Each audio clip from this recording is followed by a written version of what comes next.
Hermanos, Dios lo bendiga a todos en el nombre del Señor Jesucristo. Estamos entrando a tratar la última congregación del Asia Menor que nombra Apocalipsis capítulo 3. Estamos hablando de la congregación situada en la ciudad de Laodicea, fundada por Antíoco II aproximadamente 261 años antes de Cristo. El nombre fue en honor a su esposa de dicho soberano. Fue un nombre muy común en ciudades griegas durante los primeros gobernantes de la dinastía seleucida, ¿ya? En honor, lógicamente, a algunas mujeres distinguidas de esa dinastía. Los estudiosos no se ponen de acuerdo del significado etimológico del nombre de la ciudad, pero en sí ambos datos culturales, tanto que fue el nombre de una esposa y el sentido etimológico, no son relevantes, solamente es cultura. Lo que al parecer sí lo es, son algunos datos históricos que al parecer alimentaron la idiosincrasia de los habitantes de dicha ciudad, entre ellos los que congregaban en la iglesia que ahí se fundó. Ubicada en la mejor región fértil de Frigia, lo que la ayudó para tener una próspera ganadería y comercialmente muy favorecida al estar situada entre dos rutas muy transitadas por el comercio de aquellos tiempos.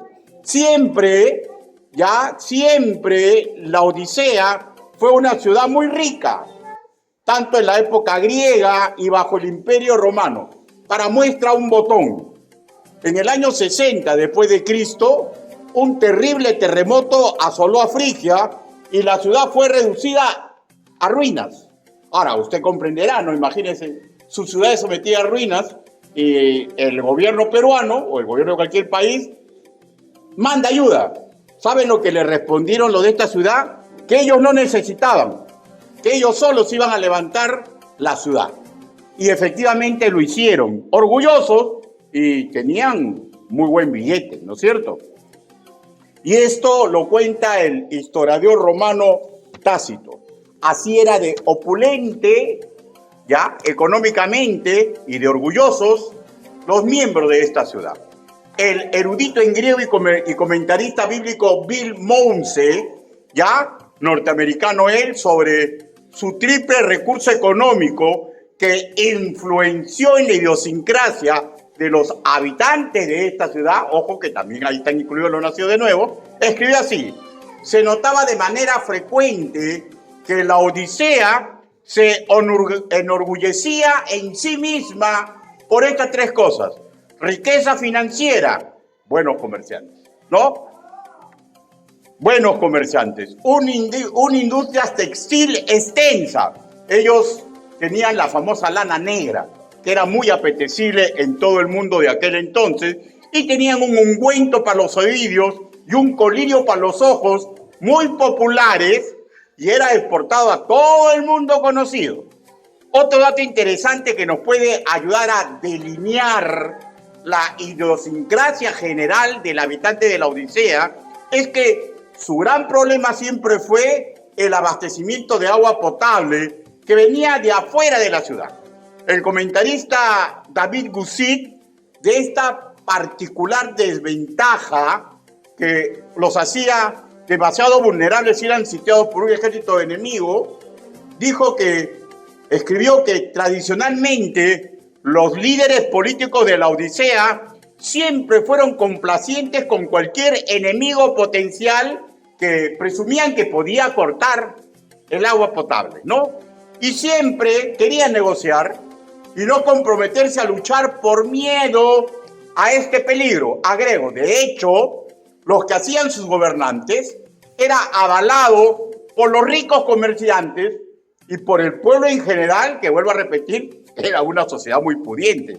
Pues si la plata no era problema, ¿para qué luchar y arriesgarlo todo? Al final, de la dignidad no se vive. Qué triste es cuando cristianos piensan esto, que la dignidad de ser cristiano no se vive y venden su primogenitura. Y de hecho, los hizo a todos los habitantes de esta ciudad orgullosos de su sagacidad como comerciantes hasta de subastas riquezas económicas. Realizadas estas apreciaciones generales, entremos al cuerpo del mensaje denominado la Odisea, la iglesia indiferente y con satisfacción equivocada. Repito, la Odisea, la iglesia indiferente y con satisfacción equivocada. Para lo cual, vayamos a las Escrituras nuevamente. Apocalipsis, capítulo 3, versículo 15. Apocalipsis, capítulo 3, versículo del 15 al 17, lo vamos a leer. Y con excepción de los que están delicaditos de salud, le rogaría al resto de la congregación se pongan de pie.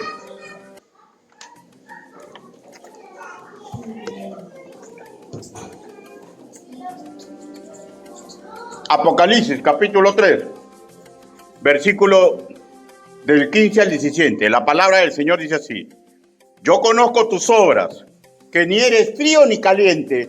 Ojalá fueses frío o caliente. Pero por cuanto eres tibio y no frío ni caliente, te vomitaré de mi boca. Porque tú dices, yo soy rico y me he enriquecido y de ninguna cosa tengo necesidad. Y no sabes que tú eres un desventurado, miserable, pobre, ciego y desnudo. Todos juntos el versículo 17. 1, 2, 3. Porque tú dices, yo soy rico y me he enriquecido y de ninguna cosa tengo necesidad. Y no sabes que tú eres un desventurado, miserable, pobre, ciego y desnudo. Palabra de Dios. Incline su rostro. Bendito Padre Celestial, permita que lo que he investigado, lo que he plasmado en esta prédica, Señor, se constituya como espada de doble filo. Señor, que golpee la mente y el corazón de los que escuchan hoy y escucharán mañana.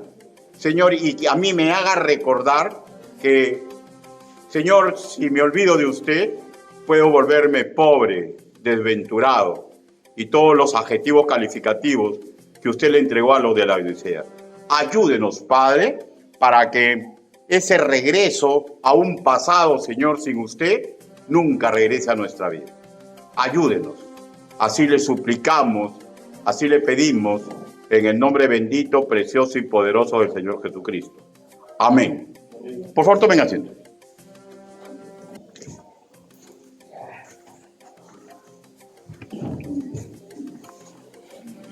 Volveremos a leer el versículo 15. Dice, yo conozco tus obras, que ni eres frío ni caliente. Ojalá fueses frío o caliente. El yo conozco tus obras es una afirmación para que todos ellos recuerden quién es el que está entregando este análisis, ¿ya?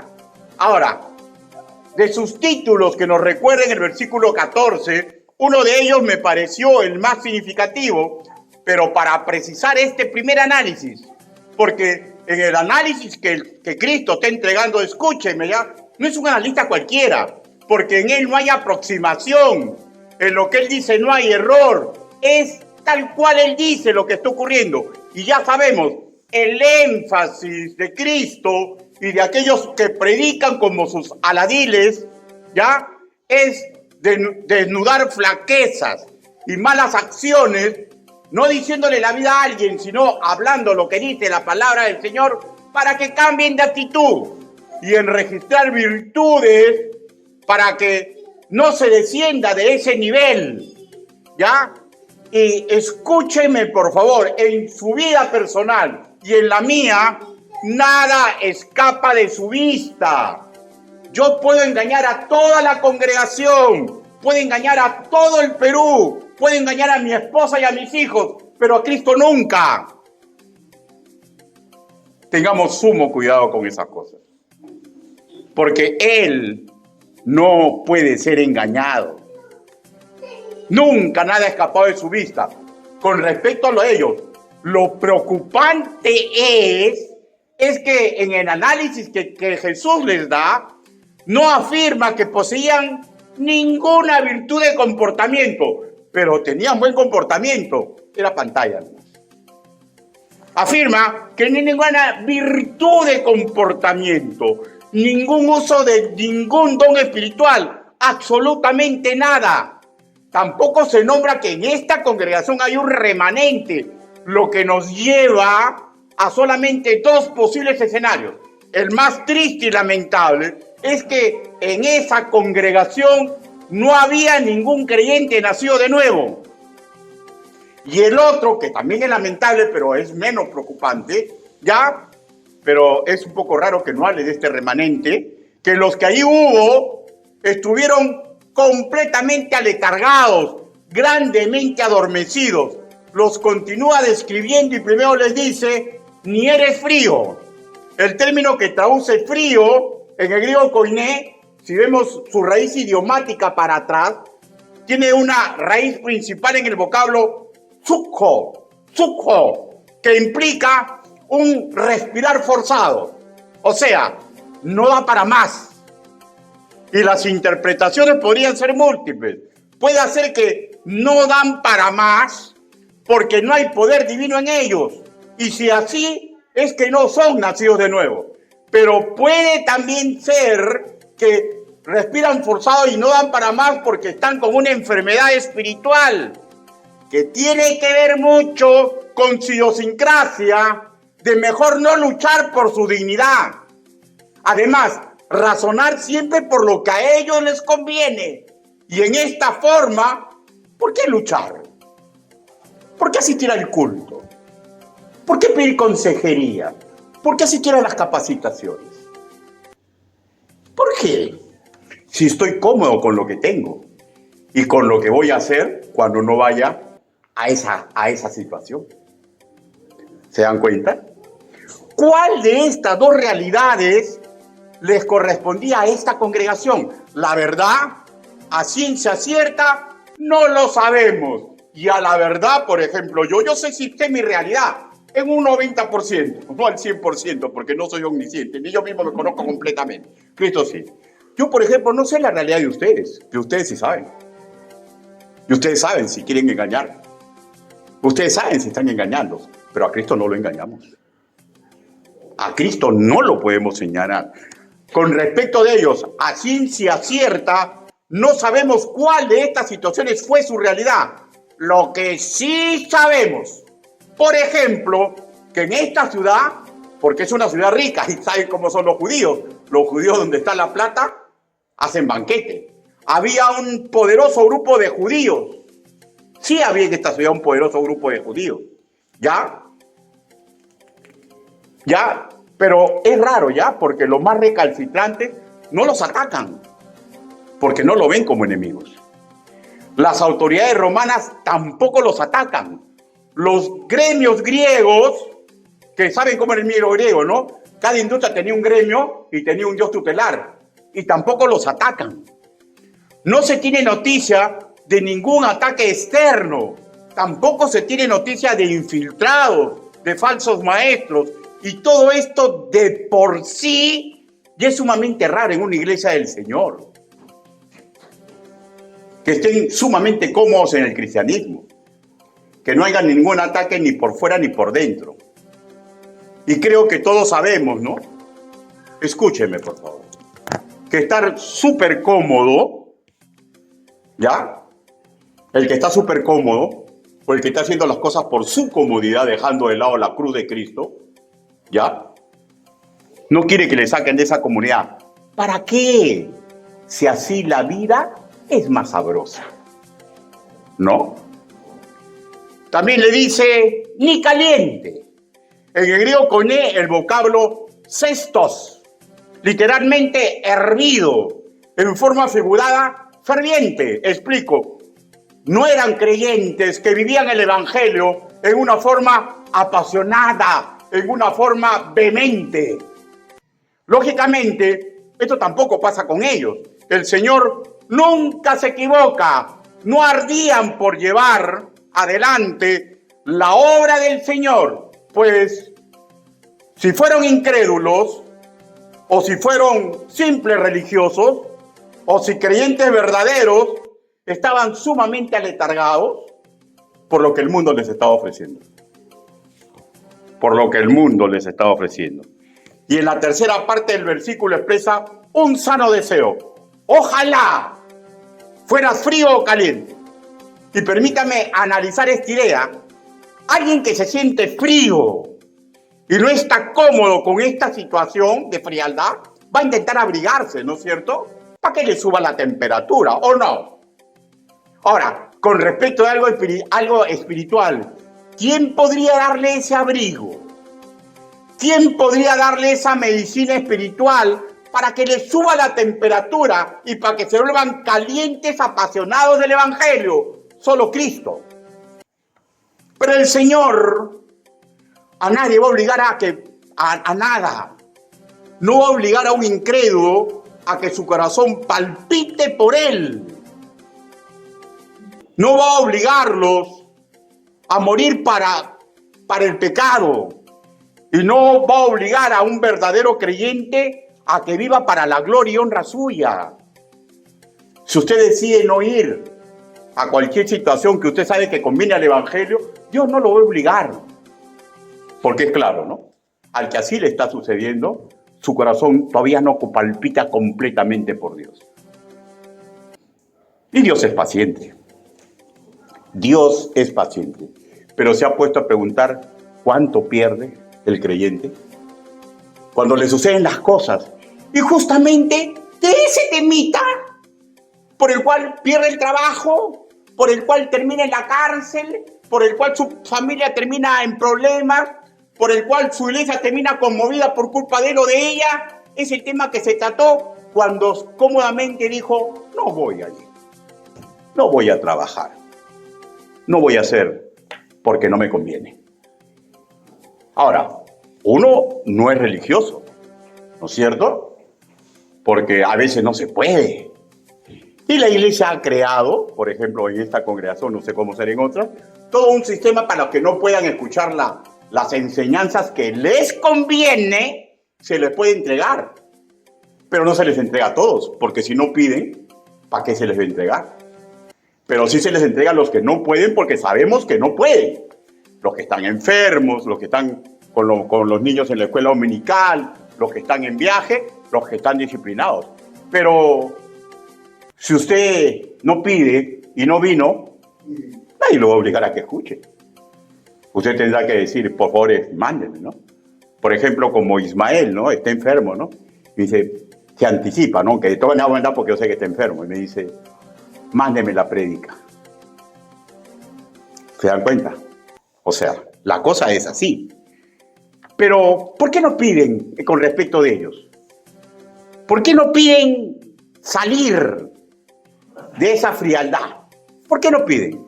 Porque hay promesa de cambiar el corazón del incrédulo y hacer del corazón del creyente que no esté frío. Y el método es ancestral, está en las Escrituras. Hay una promesa del testigo fiel. Busque Mateo capítulo 7. Busque Mateo.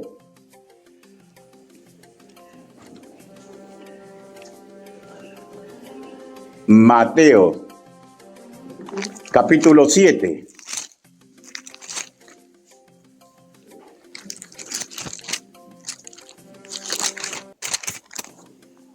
Versículo del 7 al 9. Dice, pedid y se os dará, buscad y hallaréis, llamáis y se os abrirá, porque todo aquel que pide, recibe, y el que busca, halla, y el que llama, se le abrirá. ¿Qué hombre hay de vosotros que si su hijo le pide pan, le dará una piedra? Escuchen, por favor. Dios es padre de toda la humanidad. Hay uno que le llama a su estirpe y a otro que le llama hijos adoptivos. El creyente es hijo adoptivo. Pero cualquier ser humano, por más malvado que parezca para la sociedad, es de estirpe de Dios. Y es cuestión que simplemente le pidan. Pero quien está cómodo en sus pecados, quien no le interesa el maná del cielo, quien está cómodo en su cristianismo religioso, o sea, ir, sentarse, escuchar uno que otro amén, ahogado, cero discipulados, cero consejería, cero capacitaciones, regresando al culto. terminado el culto, una que otra sonrisa, probablemente el próximo domingo la misma rutina, una indiferencia total, es una marca de lo de la Odisea. La iglesia indiferente. La iglesia indiferente. Y al día siguiente, sí, hacer todo lo que me gusta, donde pongo todo mi esfuerzo, de lo que estoy enamorado, las motivaciones equivocadas que le dan alegría a ese congregante y sensación de que tiene riqueza o va a lograr bonanza, y eso son otras marcas de los de la Odisea. Porque la verdad es, por ejemplo, yo conozco muchos que conocen el poder de Dios, y son supersticiosos. Dicen, no cura, que pase nomás, no lo moleste. Que pastor, que pase nomás, no. Con ellos no hay que meterse, porque nos salamos. ¿Ya? Y hay congregantes,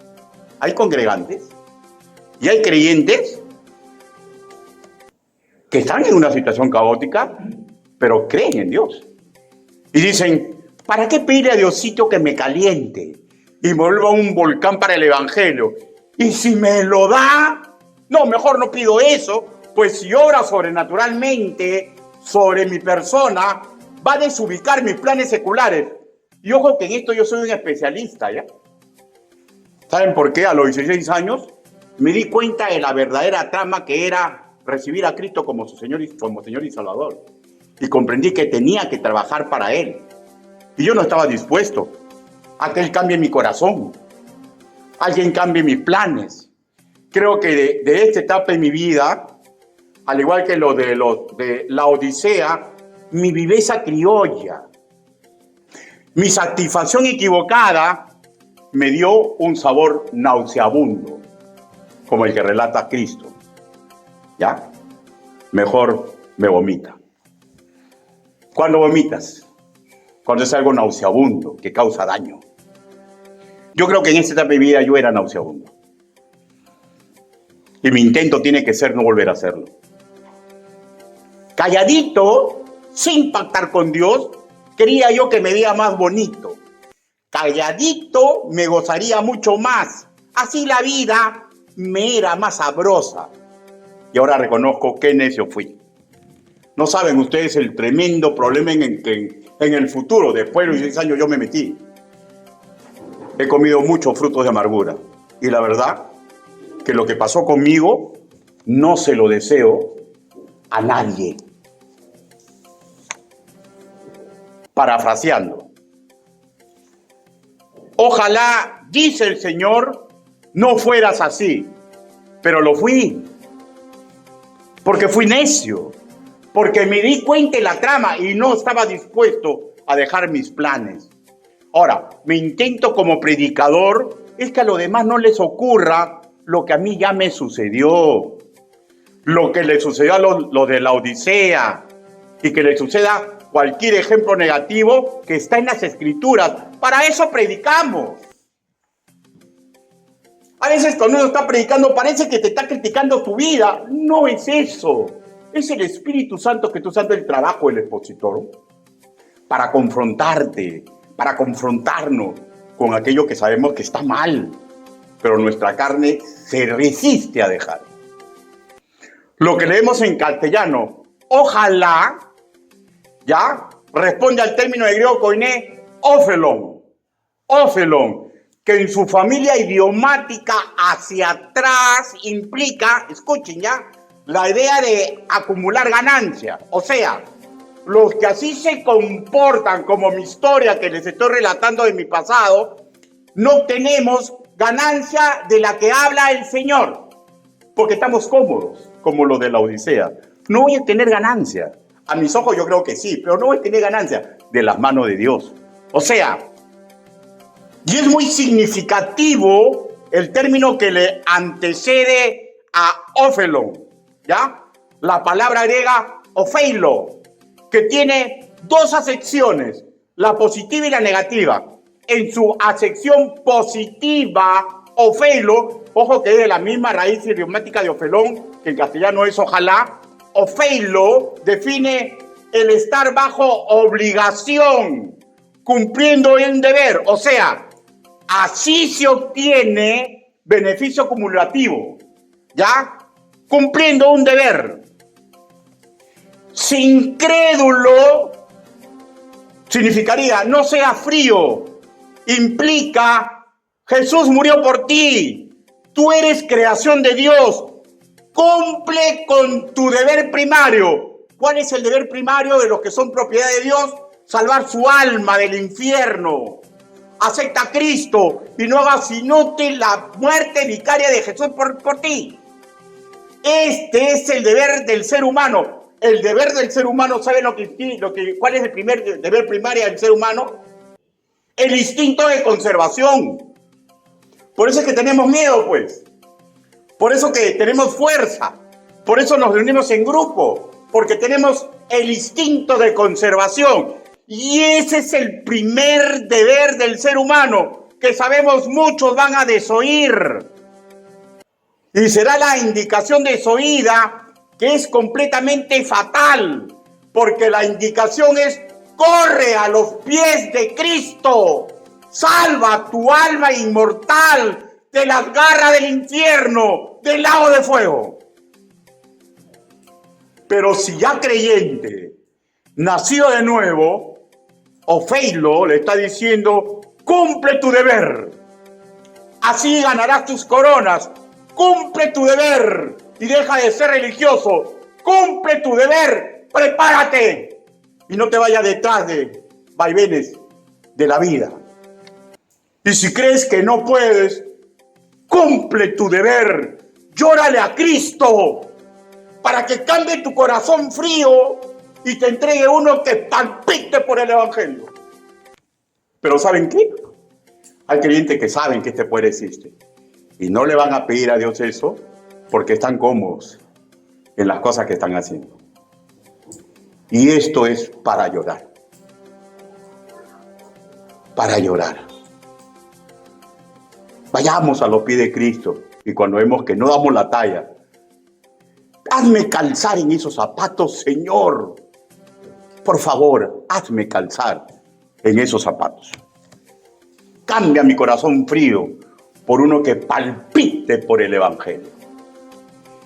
Y si eres caliente y palpitas por el Evangelio, dice el Señor: ojalá, Ofeilo. Ahora, vayamos en la acepción negativa. Dice: moralmente no falles en tu deber. Explico.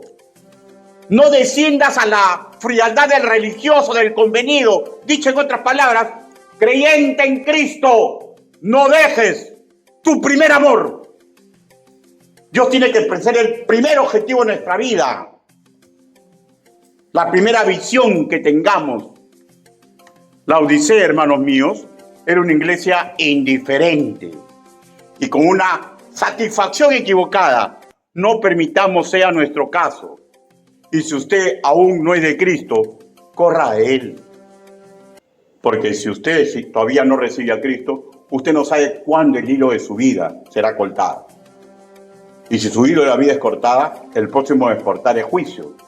Y va a escuchar: aléjate de mí, hacedor de maldad. Y si ya somos creyentes, ¿saben que el hilo de nuestra vida también puede ser cortada? Yo no sé cuándo va a ser cortada el hilo. Y no va a significar que yo me porte bien o mal. Puede ser que ante los ojos de mi Señor diga: Ricardito, su hilo de la vida se cortada dentro de un minuto. Y me quiero ir predicando. Y hablando las cosas como son. Quiero irme como un soldado de Cristo. No perdiendo el tiempo. ¿Es perder el tiempo ver televisión? No es perder el tiempo. ¿Es perder el tiempo ir a reuniones familiares y de amigos? No es perder el tiempo. Pero sí es perder el tiempo cuando sabes que hay una programación para hacer y prefiero lo imperfecto a lo bueno. Eso es perder el tiempo. Eso sí es perder el tiempo. Porque uno tiene que ser consecuente con sus obligaciones. Mi sí es sí y mi no es no. Por eso antes de decir sí, tengo que pensar. Ricardo, nos vamos a abrir una promoción de la Guardia Civil. Tú has sido nuestro brigadier, tú tienes que estar ahí. Qué emoción ver a los que eran muchachitos, que yo les enseñé a marchar, les enseñé las cosas que yo sabía porque yo era paracaidista del ejército y eran civiles. Qué emoción, me voy a volver a encontrar con ellos. Espera, ¿debo decir sí? ¿Qué van a hacer? Pisco y Nazca, que van a comenzar a recordar todas las cositas que hicimos en el pasado. No me conviene ir. No me conviene ir. No me conviene ir. Porque mi corazón tiene que palpitar por Cristo. Y tengo que saber que ahí puede ser mi deblaque. ¿Ustedes se imaginan, hermanos míos, que yo vaya a esa reunión y que uno de ellos tome fotos con whisky, cerveza, y de repente traen a una mujer pues, ligera de ropa, y en ese momento se le ocurre sentarse en el lado mío? ¿Qué tendría que hacer yo al día siguiente, César? ¿Qué tendría que hacer Samuel? Asamblea y solicitarles, ¿ya? Misericordia, contarles la verdad, pero en la misericordia no es decir yo quiero seguir siendo tu pastor, tengo que salir ese pastor. Así de simple.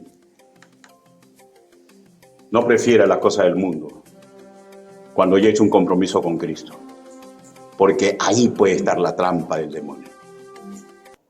¿Cómo ha sucedido?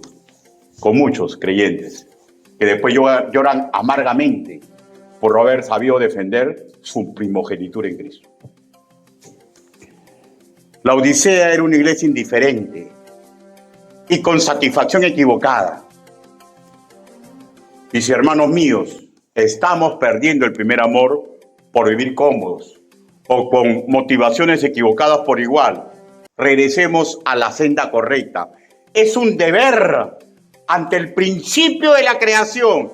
¿Quién es el principio de la creación? Cristo, que murió por mí en una cruz. Llegamos al versículo 16. Volvamos a leerlo, por favor.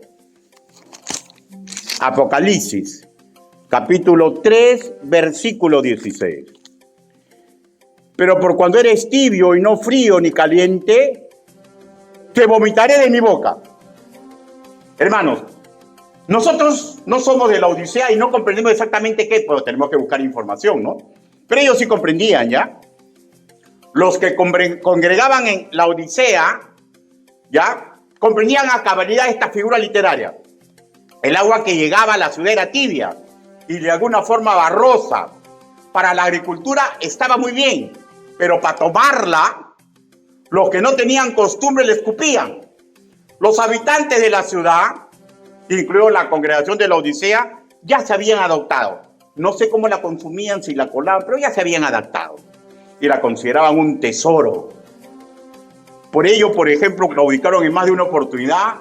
En vez de defender su honor, su prestigio con dignidad, prefirieron arreglar todo con don dinero, poderoso caballero. Y esto, al parecer, marcó su idiosincrasia. Y el Señor usa esto y da un paso más y le dice que lo vomitaría. El comentarista y exegeta bautista Evis Carballosa sugiere un disgusto mayúsculo en el Señor, que va más allá de un simple mal sabor de un agua imperfecta. Porque al final, hermanos míos, todos somos imperfectos. Ninguno de nosotros es el agua perfecta de Cristo. Ninguno. Pero los de la Odisea, tan imperfectos como nosotros, tan imperfectos como todo el Asia Menor, porque todos tenemos la naturaleza pecaminosa, pero ellos especialmente, Dios dice que eran nauseabundos. Nauseabundos para el Evangelio. Y ojo, este calificativo tan fuerte fue amor puro, ¿ya? ¿Y saben por qué?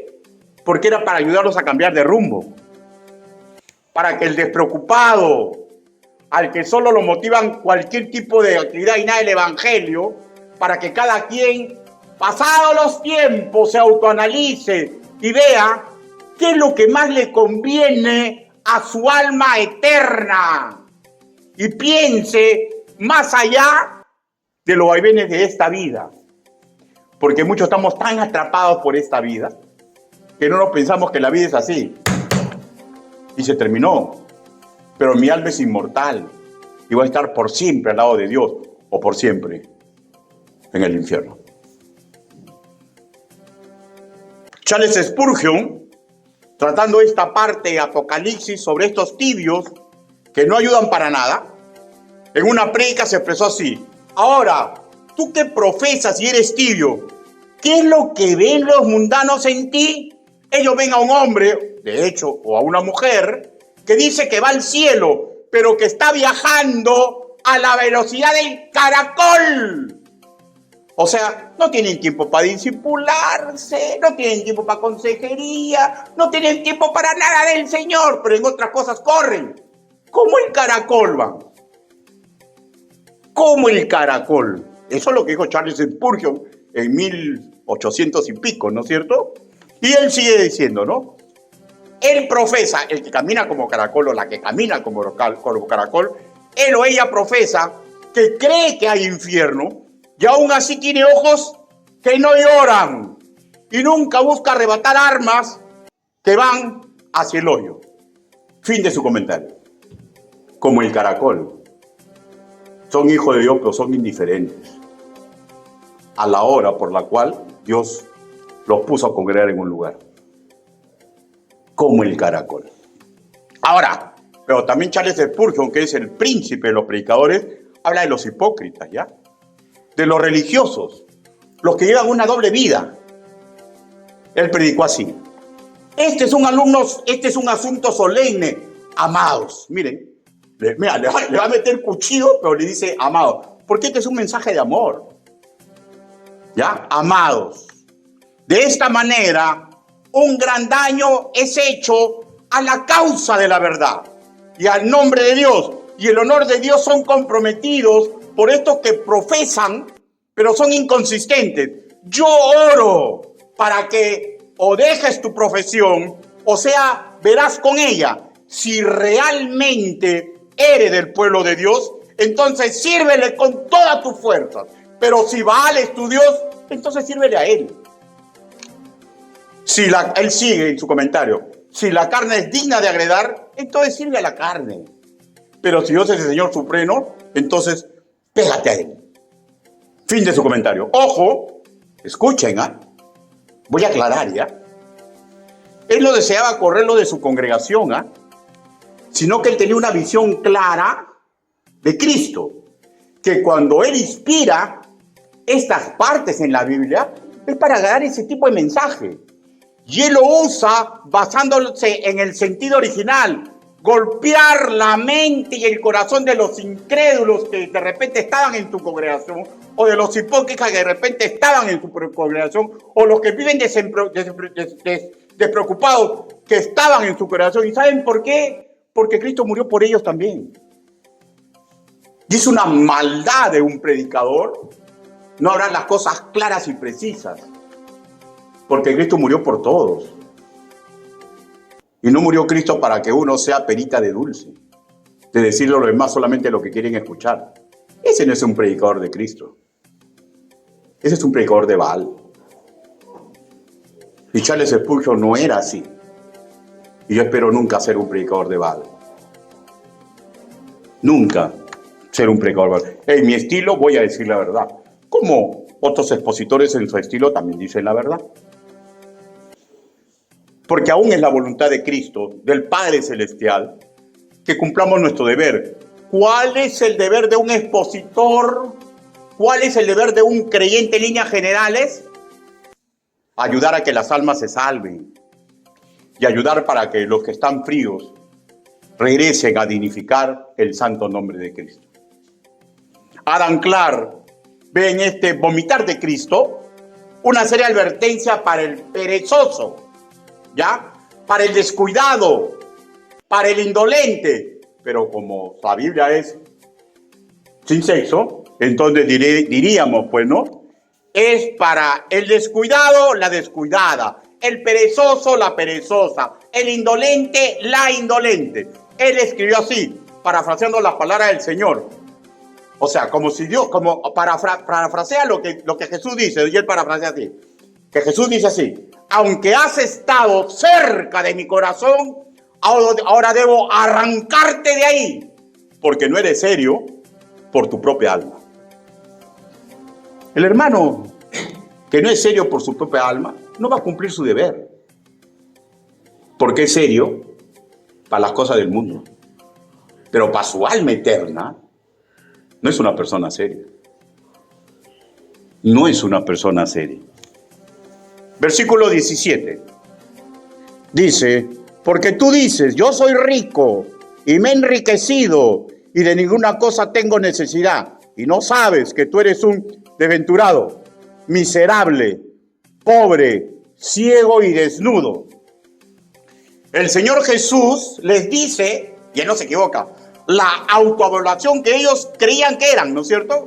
Ellos como creyentes creían esto, pero le dice claramente que es algo irreal, porque en la segunda parte el Señor le refuta diciéndole, pero tú no sabes, y le describe un cuadro completamente opuesto a los presuntos triunfos que ellos creían que tenían como creyentes y como iglesia.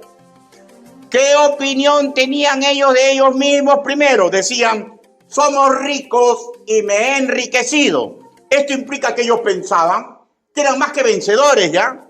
Y que así continuaban en su vida eclesial. El me he, que antecede a enriquecido, implica que lo que ellos declaraban, consideraban que era producto de su esfuerzo, de su trabajo, de su poder.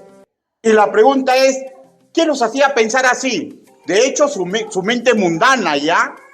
Porque la anticultura que predica la sana doctrina, al que se humilla es enaltecido. Dice, bienaventurados los pobres de espíritu, porque de ellos es el reino de los cielos. Mateo capítulo 5, versículo 3.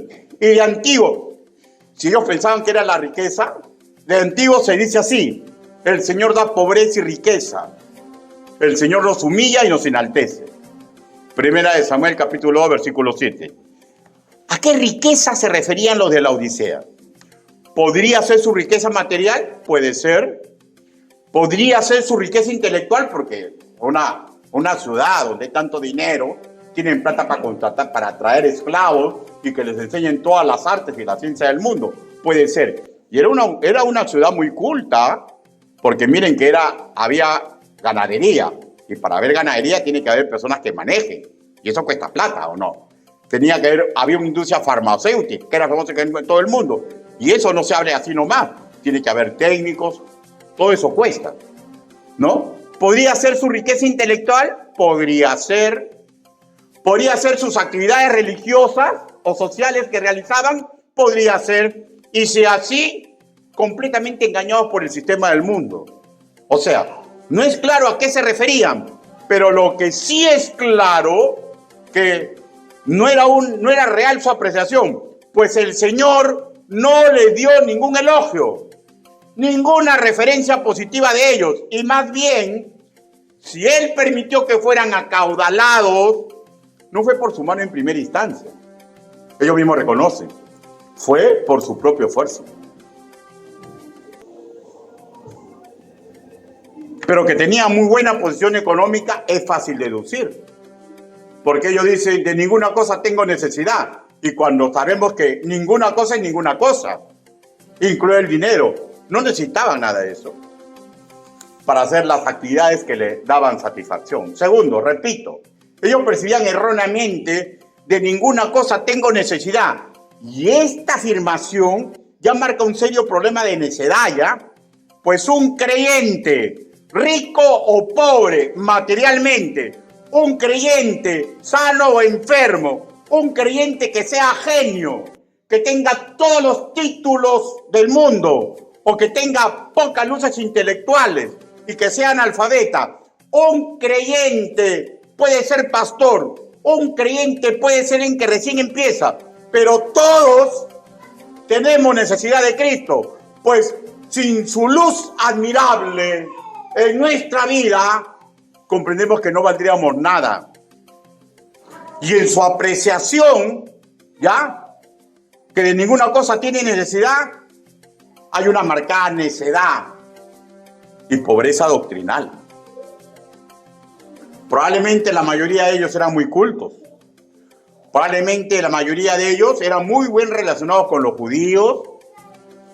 Los judíos se relacionan muy bien con los que tienen plata, con los que tienen empresas. Son un pueblo muy pujante, ¿no es cierto? Se relacionaban bien con las autoridades, ¿no? Muy bien con las autoridades. O sea, eran una congregación de repente muy diplomática, ¿no? Se relacionaba muy bien con los líderes de los gremios comerciales de su ciudad. Su vida era muy cómoda, ¿no? A comparación de las otras 6 iglesias del Asia Menor. Pero pensaban como herejes. No tenemos necesidad de nada. En la práctica, Cristo estaba fuera de su vida. Y cuando no hay necesidad de nada o pensamos así, alguien que se cree rico, alguien que se cree realizado en todo, alguien que se cree la última chupada de mango y cree que cada día es mejor y mejor, que todo lo que hace está bien, viento en popa, preguntemos, ¿para qué obligarse a depender de Cristo? ¿Para qué? Si yo no tengo necesidad. Soy guapo, soy joven, tengo dinero, tengo el mundo a mis manos. ¿Para qué voy a acercarme a Cristo? Ahora, lo triste hay que personas que ya no están tan jóvenes, tampoco tienen billete, están enfermos, pero igualito no se acercan a Cristo. ¿Para qué? Si tengo a mis hijos, si tengo a mi esposo o a mi esposa, si tengo la pensión 1.685 que me da el gobierno de los Estados Unidos, ¿para qué me voy a acercar a Cristo? No tengo necesidad. Y viven así su vida. Vienen a la iglesia, a cualquier iglesia, se sienten, se vuelven a ir y se terminó. Esa es la única relación que tienen con Cristo. Qué triste y lamentable. Cuando tratamos lo de Filadelfia, la catalogamos que ellos tuvieron la virtud suprema. Y dijimos, ¿cuál es la virtud suprema? La dependencia de Cristo. Y el que aprenda a depender de Cristo, ya, en cualquier tiempo, en las manos del Señor, se vuelve más que vencedor. Según de Corintios capítulo 12, versículo. Y el Señor, por amor, los desasna. Y le dice su verdad espiritual y ministerial. Primero, le dice, eres un desventurado, eleinos, en griego koiné. ¿Qué significa? Eres digno de lástima, ¿ya? Y de compasión humana y divina. Segundo, eres un miserable, en castellano, igual talaiporos.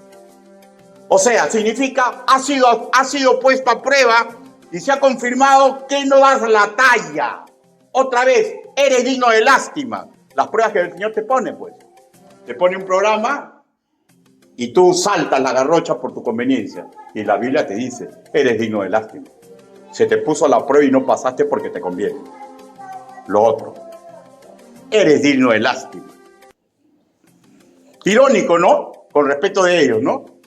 Con toda la tranquilidad que vivían sus vidas, porque tenían de todo. Pero eran desventurados, miserables, dignos de lástima. Pese a que tenían todo. Segundo, le dice, eres pobre. En el griego koiné, tojos, estrictamente, mendicidad absoluta, o sea, espiritualmente estás en bancarrota. Irónico, ¿no? Una ciudad con tantas riquezas materiales. Cuarto, le dice, eres ciego, tuflos, ciego, física o mentalmente. En su familia lingüística que antecede, implica inflado con arrogancia, o sea, eres un ciego espiritual. Eres un necio, eres una necia. Eres incapaz de ver la realidad espiritual y ministerial. Irónico, ¿no? En una ciudad que tenía fama de un colirio para que las personas vean mejor. Y le dice, eres un desnudo. En el griego koiné, gunos. Puede ser en forma relativa, absoluta, literal o figurada. En este último le está diciendo, no tienes ropaje espiritual, no tienes ropa de santidad. Irónico, ¿no? Porque eran conocidos por la lana tan afamada en el mundo para confeccionar prendas. El Señor los desasna. Saben que la palabra del Señor desasna, ¿no? Que nos dice los secretos de nuestro corazón, nos dice lo que estamos haciendo y lo que Dios piensa. Usted lo sabe, yo también. Pero cuando uno está en carne, dice, sale mi vida y la prédica es para mí. La prédica se hace para el Señor Jesucristo y el Espíritu Santo, en una forma que no comprendemos, la confronta a nuestra realidad. El Señor nos desasna. a ellos y a nosotros muchas veces nos hace ver que lo temporal, lo que los está engañando, no es bueno. Que en juego está su alma, que la actitud correcta como hijos suyos, ya amerita estas palabras fuertes, pero con mucho amor. ¿Por qué? Porque quiere lo mejor para nosotros. En definitiva, ellos fueron una iglesia indiferente y con una satisfacción equivocada, que tuvo un sabor nauseabundo, pero al igual que con nosotros, Cristo murió con ellos y con esta carta les estaba dando una oportunidad. Y con esta carta, cada vez que se predica, se le da una oportunidad a cualquier persona hasta su penúltimo aliento en este mundo. Porque el último ya no cuenta. El último. Voy a estar en la presencia del Señor. Y se terminó el tiempo de aprovechar como hijo de Dios, de aprovechar como estirpe de Dios. Lo mismo ayer, lo mismo hoy. Cristo llamando a la puerta del corazón a unos, rogándoles con dignidad de Dios que por favor lo dejen entrar a su corazón, a darle salvación de su alma, y a los otros, a los que ya son su familia espiritual, les hace recordar que sin Él nada bueno podemos hacer. Pero Él no obliga a nada. Cada uno tiene que confrontarse y tiene que darse qué es lo que le conviene a su alma eterna. Hermano, el mundo tiene cosas tan hermosas, tan maravillosas, tan sensoriales, que nos encanta. Pero recuerde, por favor, cuando tiene una responsabilidad con Cristo, y la primera responsabilidad del ser humano es salvar su alma, y la primera responsabilidad de un creyente es ser un cristiano de mucho valor, no pierda su tiempo con las cosas del mundo, porque eso fue la marca de esta iglesia, que el Señor le dio ningún elogio, por lo contrario, y usted lo ha escuchado, ¿no? Le dijo: eres desventurado, miserable, pobre, ciego, desnudo, pero yo te amo. Por eso te escribo esta carta, que es el amor hacia tu persona, hacia tu congregación. Inclinen su rostro. Vamos ahora.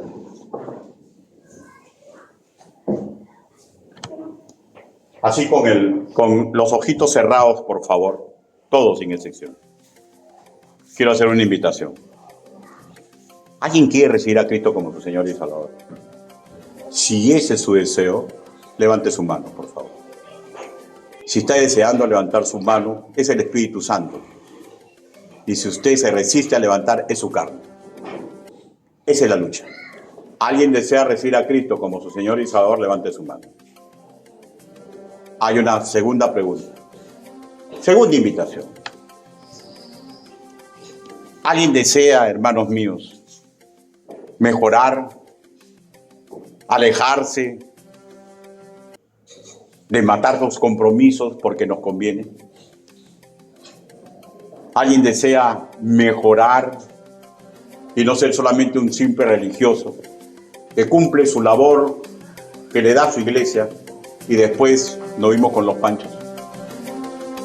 Si alguien desea que oremos por él o por ella así, háganos una señal. Simplemente levante y baje su mano. Dios te bendiga. ¿Alguien más? Dios te bendiga. ¿Alguien más? Ahora quiero hacer otra invitación. Necesita que oremos por usted para que usted tenga la fuerza de no dejarse seducir. Porque recuerda, hermanos míos, siempre, incluso al Filadelfia, que no le encontró ninguna falla, le dijo: retén tu corona. ¿Alguien desea que ore por él o por ella para que tenga más fuerzas en este mundo? Levante su mano. Dios te bendiga, Dios te bendiga, Dios te bendiga, Dios te bendiga, Dios te bendiga. Vamos a orar. Bendito Padre Celestial, Señor, usted ha visto las manos levantadas. Usted sabe exactamente por qué la levantaron. Antes que la levanten, usted sabía. Porque usted es el testigo fiel, el amén. El principio de la creación. Ayúdelo, Señor, en las cosas que les molestan a mis hermanos, Ayúdelo, Señor, en las cosas que encuentran difíciles. Ayúdelo, Señor, para que retornen a la vieja usanza de llorarle a usted, Señor. Que le pidan, Señor, porque sabemos qué difícil es para un padre resistirse a las lágrimas sinceras de sus hijos. Ayúdelo, Señor. Que ayúdenos a todos, Señor, porque todos vamos a ser pedidos para ser zarandeados. Así le pedimos, así le suplicamos, en el nombre bendito, precioso y poderoso del Señor Jesucristo. Amén. Hermanos, Dios los bendiga.